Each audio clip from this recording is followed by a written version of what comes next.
Assalamualaikum warahmatullahi wabarakatuh. Anda mungkin pertama kali bertemu dengan saya.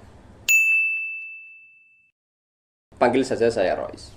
Di sini saya akan menjadi host dari sebuah acara, yaitu sebuah podcast. Saya mewakili dari rekan-rekan untuk membawa narasi dari peristiwa KKN yang kita laksanakan di suatu daerah, tepatnya di Kabupaten Semarang, Kecamatan Beringin, terletak di Desa Wiru. Nah, baik, kita langsung masuk ke sesi wawancara dan saling ngobrol untuk menggali lebih dalam tentang informasi yang kita dapat dari sumber. Mas Syauki, Anda mewakili dari Divisi Pendidikan. Leres, Mas. Ya. Bagaimana perasaan Anda ketika pertama kali menginjakkan kaki dan mengamati keadaan sekitar yang tepatnya Anda melaksanakan KKN? Kalau dari saya pribadi sebenarnya itu emang udah di-plotting ya, Mas. Dari awal itu kan udah ada sudah dirancang beberapa divisi, kemudian sudah ada lingkupnya di apa. Nah, terutama di divisi pendidikan itu lebih kepada pengajaran. Kalau kita itu fokusnya baru di instansi pendidikan formal dan juga informal. Nah, formalnya itu kita ada di SD 1 Wiru, terus ada di MI Wiru juga, terus ada di SD 3 Wiru, dan kemudian untuk informal itu Nah, kalau informal itu sebenarnya sebelum kita mulai pun udah disamperin sama rakyat-rakyat kecil, Mas. Rakyat kecil, anak-anak, Mas, maksudnya, Mas. Kecil kan? Ya, terus apa, Mas? Di demo? Ya, bukan demo kan, Mas. Saya Kecilnya demo, itu kan? request gini, Mas, Mbak, tolong ajarin gara PR bareng gitu. Tolong ajarin pelajaran ini. Nah, kebetulan kan kelompok KKN kita heterogen, Mas. 2 posko jadi 1, kemudian banyak jurusan, dan ada juga yang dari pendidikan, ada juga yang dari ekonomi, ada juga yang dari dakwah, dan komplit lah coro-coro, Mas. Nah, itu kita bantu mereka. Terus kemudian itu menjadi program kerja yang rutin yang kita lakukan tiap minggu, ya kan. Terus kita juga jadwal setelah hasil melobi SD MI setempat itu sukses, kita coba jadwal juga, kita coba rolling siapa aja yang ngisi kelas ini gitu. Oke. Kurang lebih seperti itu. Mohon maaf, Mas, saya potong, Mas. Oke. Sebelumnya terkait proker. Ini kan Anda mewakili dari Divisi Pendidikan kan? Anda terjun ke dunia pendidikan. Itu atas kesepakatan bersama atau inisiatif sendiri, Mas? Karena sebelumnya Anda sudah melaksanakan KKN. Tentunya kan Anda sebagai Divisi Pendidikan pasti dari Fakultas Pendidikan juga kan? Iya, Mas. Ini gimana, Mas? Kok memilih ada kegiatan pendidikan, kita terjun di pendidikan itu, Mas? Kenapa, Karena Mas? Atau mungkin ada sesuatu yang kurang tentang pendidikan di wilayah itu?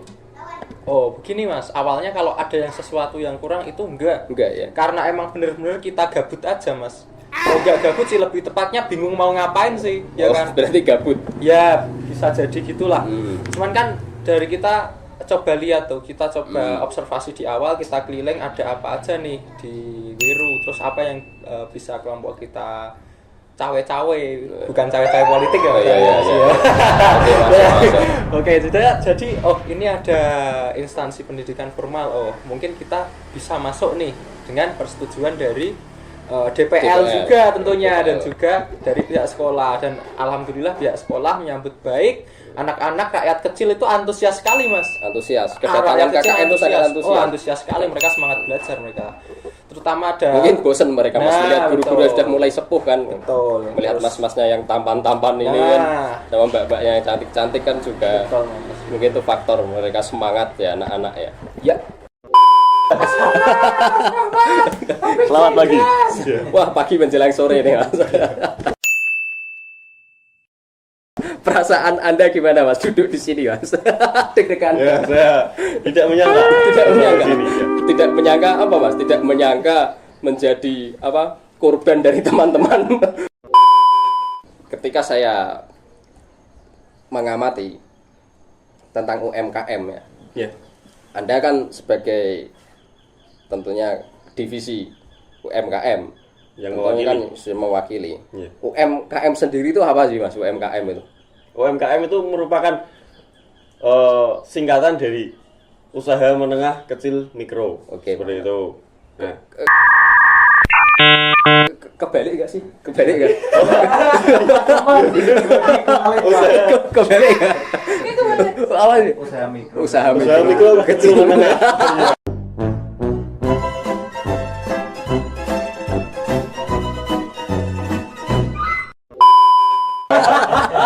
Oke, terima kasih. Oke. Tas-tas banget. Bagus sekali ya. Saya suka. Iya. Oke, Rawat, usaha baik. kecil, menengah, mikro. Mikro. Usaha kecil, mikro, menengah. Ya. Benar ya Mas ya? Benar. Oke. Nah, Udah. Ada apa aja sih Mas di sana itu? Oh ya. Jadi yang ada di Desa Wiru itu Terkait usaha mikro yang ada di Desa Wiru itu. ya, itu salah satunya ada gula kacang. Itu masyarakat sendiri asli penduduk Asli, pribumi asli itu. Ada berapa Mas itu penduduk yang berkecimpung di dunia produksi gula kacang itu ya? Kalau yang berkecimpung ya Kebanyakan. ada puluhan lah ya, karena Berarti banyak ya Mas ya? dalam Banyak. satu perusahaannya itu ada yang 10 orang karyawannya, ada yang 8. Jadi kalau dikumpulkan, karena di Desa Wiru sendiri kan ada 5 Ada 5. perusahaan yang Oh, 5 berdiri di bidang Berarti ada 5. gula kacang. Ya. 5 warga yang Membuka menggeluti usaha dunia itu. Kalau yang Pergulaan kacang itu ya Mas. betul, tapi kalau yang ikut berkecimpung di dunia itu kan ada beberapa karyawan kan. Nah, Oke. seperti itu. Gula kacang ini gula dikacangin atau kacang digulain Mas ini? Itu boleh, semuanya boleh. Jadi dibalik-balik tuh Metodenya gitu.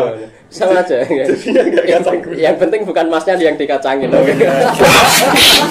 Ya, terima kasih memang nggak dikacangin ke sini loh. Oke, siap Mas. Ini loh, produksi gula kacang ini gula kacang bukan Mas ini Mas. Ini kok bukan gula kacang Mas? Ada apa lagi Mas? Atau cuma gula kacang? Ya ada banyak, tapi Yang paling itu yang paling menonjol di Desa menonjol. Wiru dan kita ikut terjun ya. Kebanyakan di kacang gula itu. kacang. Oke, Betul. gula kacang. Kacangnya dari mana ya Mas? Dari warga sendiri, atau dari pertanian situ, atau tetap masih harus beli kacangnya? Kalau Dari luar? kacangnya itu tetap ya beli di Tetap luar. berarti belum dari sektor pertanian di situ. Kalau sektor pertanian Belum sepertinya mencukupi. Belum mencukupi. Oh, gitu. Karena harus mencari yang kualitasnya Mas ya. Oh, berarti ada kualitasnya Mas? Nggak bisa sembarang kacang yang dibuat gula Oh, kacang nggak itu? bisa. Nggak bisa. Kalau kacang itu juga nggak bisa. Sudah menemukan pasar Mas? Mestinya yang itu produksi gula kacang, Ya. pemiliknya, pengusahanya itu sudah menemukan pasar yang tepat atau yang berkesinambungan.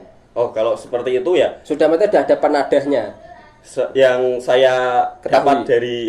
saya ketahui dari survei-surveinya ya, itu ya ada yang sudah kirim ke supplier, juga ada yang sudah penadah, jadi tinggal produksi jadi nanti dikabarin diambil juga sudah ada. Sudah lancar. Itu Ya, variatif. dimulai sejak tahun berapa Mas ada usaha gula kacang? Di Ya situ?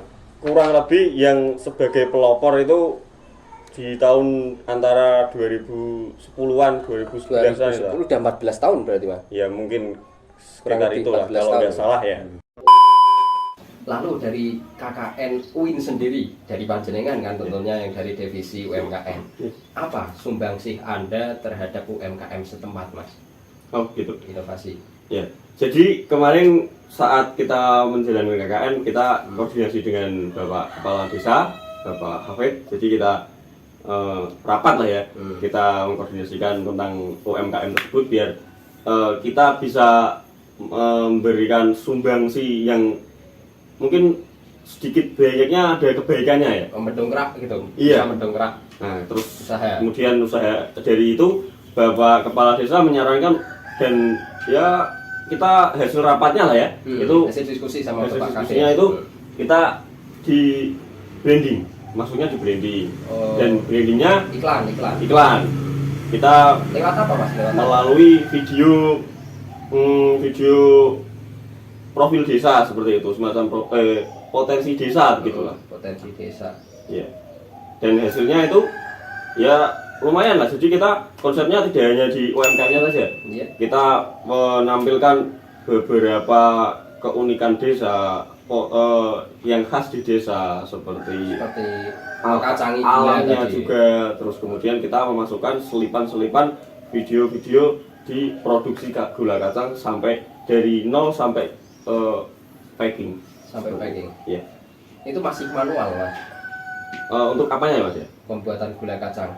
Kalau produksinya ya manual, tetap manual, tangan Belum biasa. pakai mesin. Belum pakai mesin. Berarti masih. Jadi itu termasuk membantu perekonomian masyarakat setempat kan, itu termasuk juga kan? Oh iya, itu tetap Sangat ada bergantung lah. ya pasti.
Gula kacang atau yang sering disebut dengan ambyang kacang.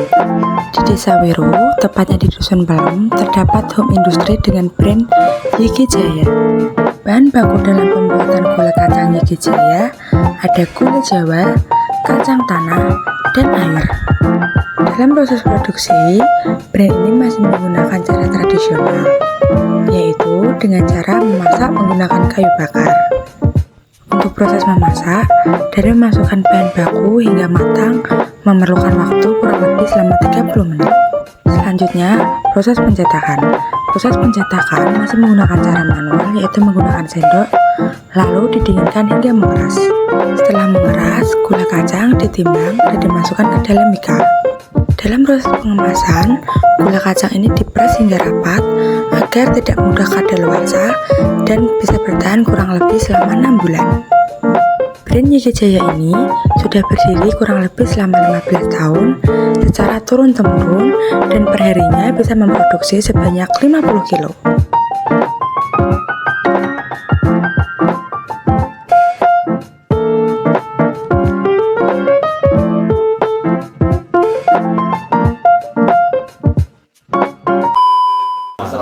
Mas Rahmat, terima kasih Anda telah banyak mewakili sebagai informan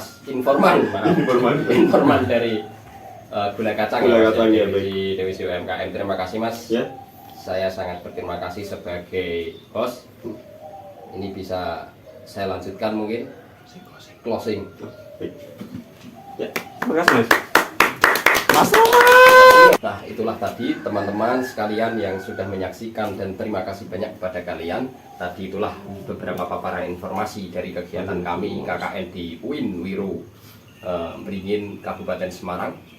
Mas saya lagi jadi karena Mas. Kenapa? Acara closing kita yang bareng-bareng antara dua posko itu Jadi satu. masih ya jadi satu itu kan masih ada nyerempetnya di Masih bidang sama. pendidikan ya Mas. Oke. Nah, jadi kemarin itu buat closing itu kita mengundang dekan Fakultas Tarbiyah dan Ilmu Keguruan ya dari FTIK, FTIK. dengan Tepatnya mengundang atau menawarkan diri itu. menawarkan diri malahan itu Mas. Dari kami bisa menawarkan sosialisasi itu tadi, kebetulan ada Pak Mansur, beliau sanggup untuk mengisi dan akhirnya kita terjadi sosialisasi yang kita garap bersama antara dua posko. Alhamdulillah partisipannya sangat banyak sekali ya kemarin itu. Lebih lah. Wah, Dari 10 ada. lebih target. target. Ya. Lebih target. 10 ada. Mungkin itu saja kali ya. Nah itu gong kita di saat KKN lain mengundang Habib-Habib, Iya. tapi kita udah punya Habib sendiri, Oh, iya. Habib Zaidan. Iya.